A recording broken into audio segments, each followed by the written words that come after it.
ఓరుగల్లు జిల్లా ఆనాటి పోరాటాల గడ్డక్కిల వరంగల్ జిల్లా గీసుకొండ మండల కేంద్రంలో రజక యువజన సంఘం ఆదర్శ యూత్ యువకులు మరి వారి యొక్క సమక్షంలో రజక బిడ్డగా అనేక ఉద్యమాలు చేస్తున్న చాపర్తి కుమార్ గాడిగే అనే నాకు సన్మానం చేయడం ఒక గొప్ప శుభదినం. ఎందుకంటే నేను పుట్టిన గడ్డ గీసుగొండ.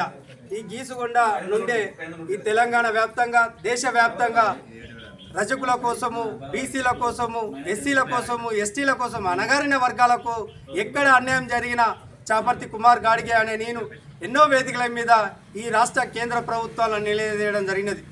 మరి ఇలా తెలంగాణ రాష్ట్ర వ్యాప్తంగా సమగ్ర కుల జనన జరుగుతుంది అంటే మరి నేను చేసిన ఆమరణ నిరాహార దీక్ష 17 రోజుల ఆమరణ నిరాహార దీక్ష. చాపర్తి కుమార్ గాడిగే అనే నేను, నాతో పాటు భక్తుల సిద్ధేశ్వర్లు హిందూ బీసీ మహాసభ అధ్యక్షులు, Jakkani Sanjay BC youth federation అధ్యక్షులు ముగ్గురి ఆధ్వర్యంలో హైదరాబాదులో ఆమరణ నిరాహార దీక్ష మండల్ పుట్టినరోజు సందర్భంగా ఆగస్టు 25వ తారీఖు హైదరాబాద్లో చేయడం జరిగినది. 25 నుండి సెప్టెంబర్ 10వ తారీఖు మరి తెలంగాణకు ఈ బ్రిటిష్ కాలంలో ఈ దేశంలో బ్రిటిష్ పరిపాలన జరుగుతుంటే తెలంగాణ నిజాం నిరంకుశ పాలనకు దున్నేవాడి భూమి కోసం, భుక్తి కోసం మరి అలుపేరుగా పోరాటం చేసిన తెలంగాణ తల్లి చిట్యాల చాకలి ఐలమ్మ గారి వర్ధంతి రోజు అంటే 17 రోజుల ఆమరణ దీక్ష చేసి ముగించడం జరిగింది.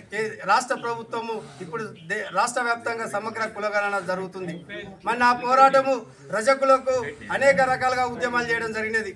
దానిలో భాగంగా అప్పటి తెలంగాణ రాష్ట్ర సమితి మాజీ ముఖ్యమంత్రి కల్వకుంట్ల చంద్రశేఖరరావు గారు రజక కుటుంబాలకు, రజక దోబిగార్లకు ఉచిత కరెంట్ ఇవ్వడం జరిగినది. మరి అదే రకంగా తెలంగాణ తల్లి చాకలి ఐలమ్మ వర్ధంతి జయంతులను అధికారికంగా రాష్ట్ర ప్రభుత్వం చేస్తున్నది. మరి దానిలో భాగంగా ఇప్పుడు మరి ఈ జనవరి 19వ తారీఖు సర్దార్ సర్వాయి పాపన్న కిలా షాపూర్లో మన సైకిల్ యాత్ర చేస్తున్నా. ఆ సైకిల్ యాత్ర ఉమ్మడి వరంగల్ జిల్లా రచ్చబండకడ రచ్చ చేద్దాం, బీసీలకు రాజ్యాధికారం సాధిద్దామనే నినాదంతో మరి జనవరి చివరి రోజున మరి ఇక్కడ ఓరుగల్లులో బీసీ గర్జన బహిరంగ సభ ఉంటుంది. అదే రకంగా బీసీలకు చట్టసభలో మేమెంతో మాకంతా వాటా కోసం ఈ రాష్ట్ర వ్యాప్తంగా 400 కిలోమీటర్ల పాదయాత్ర చేయడం జరిగినది. ఆల్ ఇండియా ఓబీసీ జాకు, అలాగే హిందూ బీసీ మహాసభ, తెలంగాణ బీసీ సంక్షేమ సంఘం రకంగా అంటే ఈ 3 సంఘాల ఆధ్వర్యంలో పాదయాత్ర చేయడం జరిగినది.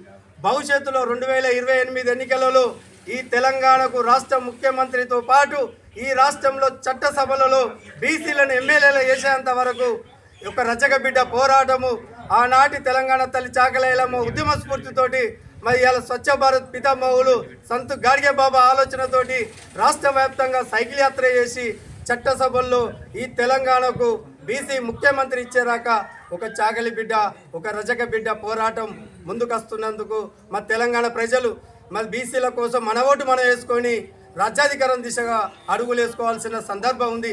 రాజ్యాధికారమే మన ఆత్మగౌరవ పోరాటంగా తీసుకొని బాబాసాహెబ్ అంబేద్కర్ గారు మహనీయులు ఓటు హక్కు ఇవ్వడం జరిగినది. ఆ ఓటు హక్కును ఆత్మగౌరవంగా తీసుకొని బీసీలం రాజ్యాధికారం వైపు వచ్చినప్పుడే మరి నిజమైన ఆత్మగౌరవం సిద్ధిస్తుందని మరి గీసుగొండ వేదిక ద్వారా ఆదర్శ రజక యువజన సంఘం యూత్ సభ్యులకు ముందు ఉద్యమవందలు తెలియజేస్తూ రాష్ట్ర ప్రజలకు మరి పిలుపునివ్వడం జరుగుతున్నది. నేను చాపర్తి కుమార్ గాడిగే. జై రజక, జై బీసీ, రజకులై.